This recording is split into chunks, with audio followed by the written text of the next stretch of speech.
I cut off all of my bad friends at 18 and decided to lock in on my business, but instead of becoming successful, my life got worse. And yet somehow, 2 years later, I managed to make $8,000 online and actually surround myself with people who care about me and motivate me to work even harder.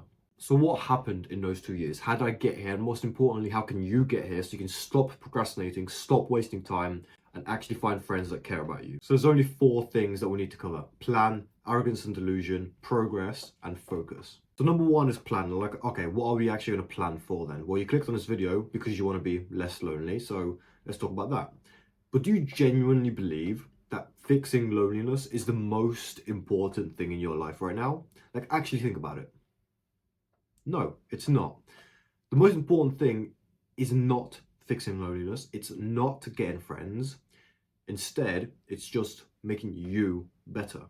In 2022, I learned this firsthand. So I went to uni, I cut off all of my friends, and I went on self-improvement, trying to like work on myself and just like self-development, whatever you want to call it, right? But after a few weeks of cutting everybody off, I couldn't fucking take it anymore. I was so lonely. I was crying most nights. I was like writing about it. I remember I've got this journal that I keep, and there's just so many pages of me just writing about how fucking lonely I was. I was too good for my old friends. I couldn't go back to them because I couldn't relate to them anymore. But I wasn't good enough for the new friends, the people who were at uni who like had better social lives than me, who I don't know, had better social skills, whatever you want to call it. I just couldn't fit in with them, and I couldn't fit in with the old guys as well. So I did what you're probably doing. I just ended up sticking to myself. I spent lonely nights by myself in my dorm. I spent lonely days in like the corner of the classroom by myself working. And I had lonely workouts practically every single day in the gym. It was always in the back of my mind, this like depression and hopelessness. And I thought I was fucked up. Like I didn't know how to fix myself or how to even go about getting any new friends. I didn't know where to start. I didn't know what to do. I was doing all these things. Like I was trying to work on my business. I was trying to like meditate and journal and all this shit, but none of it was actually working. I wasn't being productive. Listen, I'm not here to lie to you. I did not fix that in university. For the next 2 years, I kept feeling that way. I was alone for a long time and I didn't know how to fix it. I cut people off and then I just kept them cut off. I didn't replace my relationships because I couldn't relate to anybody new. And there were times where I stopped caring about being lonely when I realized that it's actually a fucking blessing. You don't have to spend more time with like degenerate friends that you don't care about. And you're lucky that you got to cut off these people so easily. I had a lot more time for myself. I could develop myself more. But here's the thing that most people don't tell you. That didn't last for long. I had that feeling of like, oh, I'm so lucky. I'm actually alone. I can be by myself. But very, very quickly, that depression came back. And the thoughts of like, oh, fuck, I might be making a little bit more progress here. And I have more time. But still, at the end of the day, I am alone. And when you're at that point, the only thing that you want to do is just numb the pain. So I just procrastinated. I played video games. I ate junk food. I wasted my time. I didn't do anything productive. I didn't want to feel the pain anymore. So I drowned myself in escapes. My businesses were all failing. I had made no money. And we even sold my car that I had at the time. Like we split it between my parents. But I used up all that money. I even used up all the extra money that I got from the uni loan. And I had nothing to show for it. I was still in the same position. Like I might as well have not gone uni. You're in the exact same boat that I was right now. You feel like you've tried to get better. You feel like you've tried all these things and yet you have nothing to show for it. And you feel like you've just wasted all your time. But now you're at a crossroads because you have two choices to make. You can either continue to be the same way you've been for the last few years, just numbing the pain, procrastinating, playing video games, watching porn, eating junk food, just wasting your time and rotting away. Or you can accept there's pain in your life and accept that you need to get over it and use that to motivate you because there's nothing else you can do. What's the alternative? Like you either rot away like you're already doing, so like basically keep doing what you're doing. You're doing great. You're doing fucking great, mate. Or you actually face the pain, accept it, and use it to motivate you and actually make progress towards your goals. Like there is nothing else.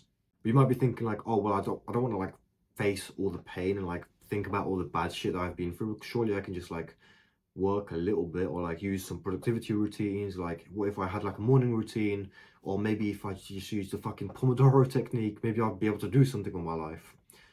And you know this is bullshit because you've tried the fucking dopamine detoxes, you've tried the monk modes, you've tried all the like gay fucking 1 hour of relaxing at the end of the day. You've tried everything productivity wise, and yet you still procrastinate. So why are you still fucking complaining? So let me ask you, like, what do you think would genuinely happen if you keep going the way you're going? If you keep procrastinating, if you keep wasting time, if you keep playing video games, if you keep doing all this shit? You're gonna die alone. You're never gonna be good enough to like attract a fucking wife. You're never gonna have kids. You're never gonna get married. Who would want to be with someone who just sits away and rots? Who wants to be with the type of man who just procrastinates and plays video games all day? You're gonna die alone, and you're never gonna have friends that you're proud to call your friends. You might have friends that you go to the pub with. You might have friends that like you sit on Discord with, but are they really your friends? You need to understand this. You either motivate yourself and you make progress, or you just die alone. You die an average Joe, a 9 to 5er, the same as everybody else. Imagine we've got two guys who are trying to climb a mountain. One guy's like got all the rope, he's got the ice picks, he's got everything he needs, he's got like the safety equipment, and he's like strapped up to a fucking like a rope pulley machine at the top. So you know he's 100% safe. The other guy, he's got his hands, and that's it. Both of them are trying to climb this mountain. The guy with the rope can stop at any time. He's got all the safety in the world if he wants to, and if he's like, if it's too uncomfortable, he can just like hold on to the rope. He'll just slide down. There's no pain, no nothing. But the guy with just his hands, he has to keep on climbing. There is no way down. If he stops climbing, he's going to fall to his death. Because think about it, like, how hard is it to climb down a mountain compared to like going up? That guy's going to fucking die if he stops. You have to become that raw dogger, that guy with just his bare hands, the guy who believes that if he stops, he's gonna fucking die. The fear of failure has to be fucking terrifying. You can't be okay with any safety net. You can't be okay with any comfort. If you fail, if you decide to slow down, if you fall off, you have to think that this is gonna be the end. I say this because this is how I motivated myself. This is the shit that I thought about because I didn't need anyone else anymore. I had every reason to keep on working by myself. Like, I didn't need someone to talk to, someone to like go with my problems. If I didn't fix my shit, if I didn't work on it, then I thought that my life would end, or at least I would spend the rest of it fucking miserable. And I'm always like this now. I always have it in the back of my head that what would happen to me? What would happen to my family, my friends, the people I care about, if I didn't get the things that I need? If I stopped, if I just wasted time?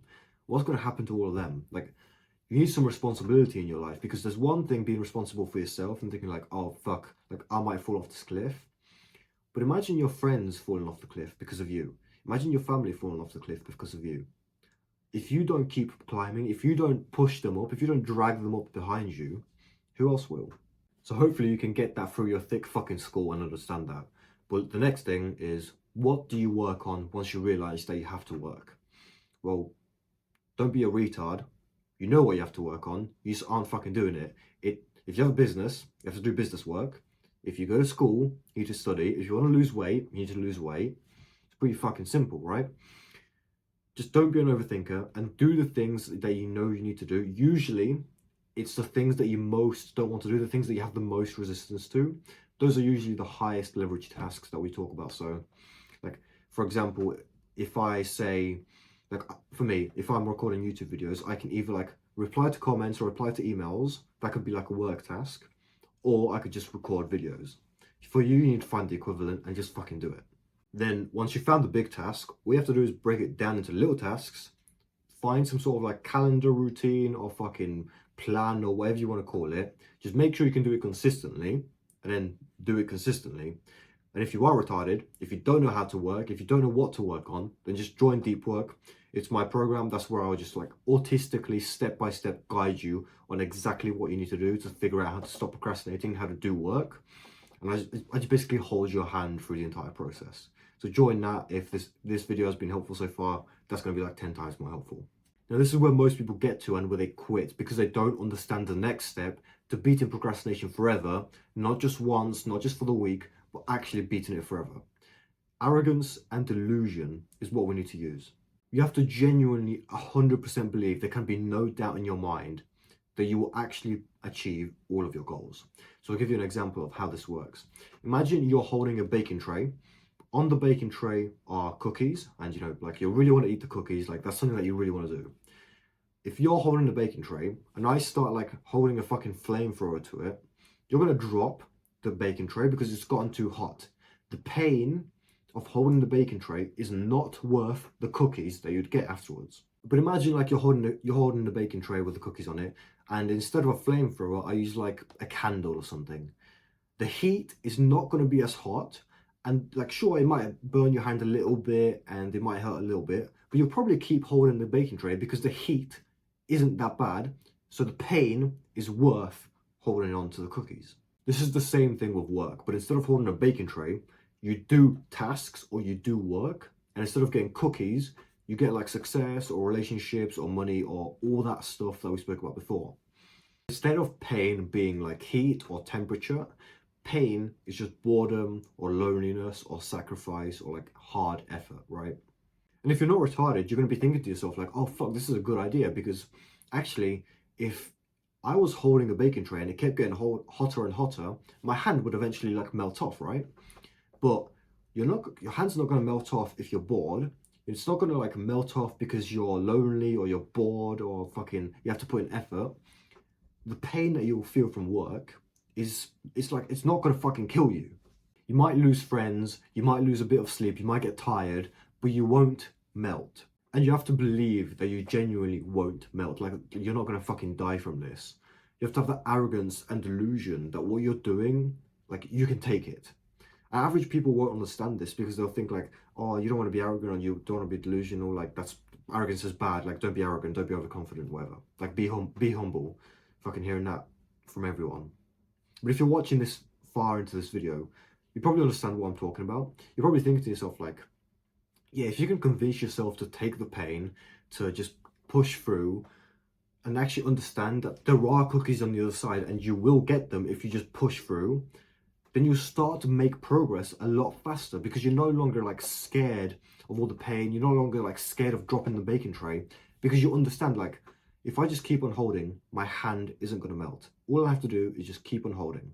Like, look, I don't want to be fucking recording this video right now anyway. Like, I'm tired. I went to the gym and did heavy squats. Like, I'm hungry. I want to eat something. But I know that if I just keep pushing through, if I have that arrogance and that delusion that, yes, I have all those things, those are bad. Like, I'm bored, I'm tired, I'm in pain, whatever. If I have that arrogance and delusion to know that, yes, I have those things, but I can still make a good video and I can still get the results and I can still get the cookies afterwards. So that was number 1 and number 2, but number 3 and 4 are fucking self-explanatory. So like track your progress, like make sure you have some sort of way to like see, like if you're in business, make sure you track how much money you're making, because like if you're not making more money every single month, then you're not making any progress. So what the fuck are you doing anyway? But like if you're losing weight, then track how much weight you're losing. If you're like building muscle, then track how much weight you're gaining, or like track your biceps, whatever. Like you get the fucking point. Just make sure that every single day when you wake up, you can make some sort of progress and you can like basically level up in your skill. Whatever that skill is, or whatever that thing, or whatever that goal is, make sure that you can track. Imagine like there's an XP bar on the screen.